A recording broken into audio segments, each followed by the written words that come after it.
my friends, and welcome back. Do you know which foods have the highest score on the glycemic index system? Do you know what the glycemic index system is? Well, if you answered no to both of these questions, well, don't worry, because by watching this video right till the end, you'll learn a lot about these two topics. Plus, you'll find out which food is the worst offender on the glycemic index. And you know what? It's going to be quite surprising because it's not the one that you're thinking of now. You just have to watch the video till the end to find out. So let's begin.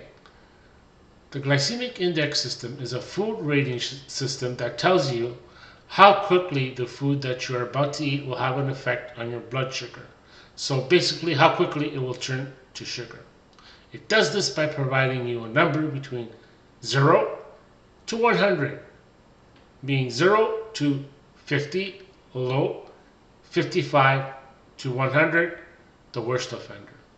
Now, you must listen to this, my friends. This is very important. This system will not tell you how that food you just ate affected your blood sugar number or what your number will be. You need to do a separate test to find this out 1 hour after you eat using your blood sugar monitor. This will tell you your number and it will let you know how you should incorporate the food into your diet. For example, by mixing it with different foods or by eliminating it totally. Alright, so now I'm going to give you the list of the worst offenders, starting with the modestly worst to the super high. So let's begin. There's 6 of them. And we'll start off with, I'm going to look at my script here. We'll start off with number 6, which is soft drinks. Half a cup of soft drink. Now, I'm going to give you leeway here, being if you do choose diet. You're looking about 50 on your GI load to maybe 55. So, even though it's a low score on the GI, you have to be careful because it's still only half a cup. It is not a full cup. Now we're going to move on to number 5, which is pasta. White pasta. Half a cup of white pasta is about 75 on the GI list. Don't forget, it's only half a cup with no sauce on it. Now, who can only eat half a cup of anything? Unless they're vegetables, right? Just joking, kids. Vegetables are good for you. Now, if you're looking at brown pasta, well, it's slightly better. We're looking at half a cup is about 55. So don't go too crazy over this.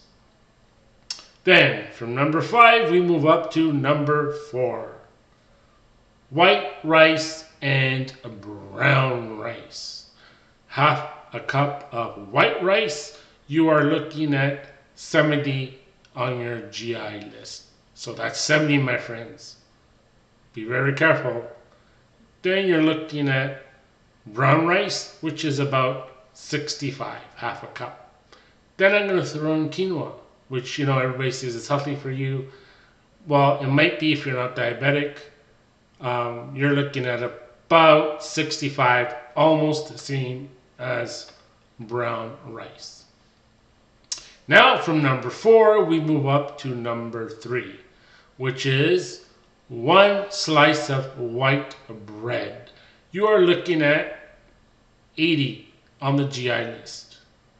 If you're looking at 1 slice of brown bread, just a touch better at 65. Going up to number 2 is potatoes. 1 small regular potato, you're looking at about 80 on the GI list. Baked, small, white, baked potato. You're looking at your sweet potato. 1 small baked sweet potato is about 75. All right, my friends, so here we go. Number 1, this is the one you've been waiting for, and you'll be quite surprised at what it will be. You ready for this one? Well, you start your morning off every day with it, with your breakfast. And what is it? All types of cereal bars. That's right, my friends. Cereals are worst enemies for diabetics. Half a cup of any kind, at least your basic kind, is about 80 on your GI list to 95. So that is the worst offender on the GI list. Alright, my friends, so now I'm just going to give you my personal opinion on the glycemic index, and I'll be giving you my personal opinion on the foods and so on. So, my opinion for the glycemic index, well, it's not a bad idea to use, to go by. It only gives you half of the picture. What do I mean by this? Well, it just tells you how quickly the sugar will turn to sugar and affect your blood sugar number.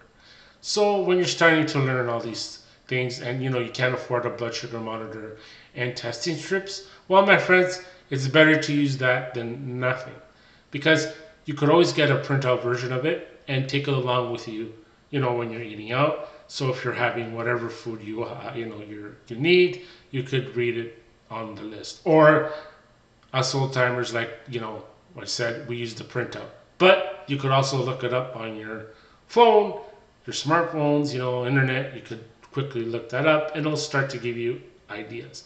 Now, the glycemic index, it was been around for many years before monitors came up.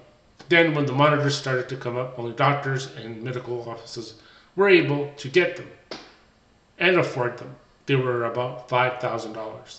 Then, when they were available to people, it was about $3,000. But now, my friends, as time went by, monitors are very reasonably cheap. You're looking at, in the Canadian market, about $30 to $40. You could get a pretty good monitor with that. Don't get too cheap if you could, if you don't have to. Get the medium one, and the test strips will be a little bit cheaper on that. If you get the cheaper monitor, then the test strips will be a little bit higher. At least in Canada, that is. I don't know about any other countries. Now, the best way to get the full picture of how any food has affected you is by testing. That's right. When you start off being diabetic and you don't have an idea of how food affects you, test 1 hour after every meal that you eat. Because like I said before, during this time, this is your spike. Most people spike. I usually spike at 30 minutes. And by doing this, you will get how the actual information of how that food affected your blood sugar. Because my friends, I always say this to people, knowledge is power. The more knowledge you have, the better you'll be able to control your blood sugar numbers and make the right food choices. So my friends, I hope you enjoyed this quick video on the highest foods, and I hope you were a bit surprised as which one scored the highest. Because when I was starting to learn about foods and learning how they affected my sugar numbers, I never thought that cereal was the highest till I started testing. So testing is very important. Alright, that's it for now, my friends. Hit the like button and subscribe button so YouTube will let you know when I post my videos, any new videos up. I try to post videos up usually on Tuesdays and Fridays as time and scheduling permits. Alright, my friends, that's it for this video. As always, all carbs turn to sugar, and here's an extra thing that I'm going to be saying is knowledge is power. Bye for now.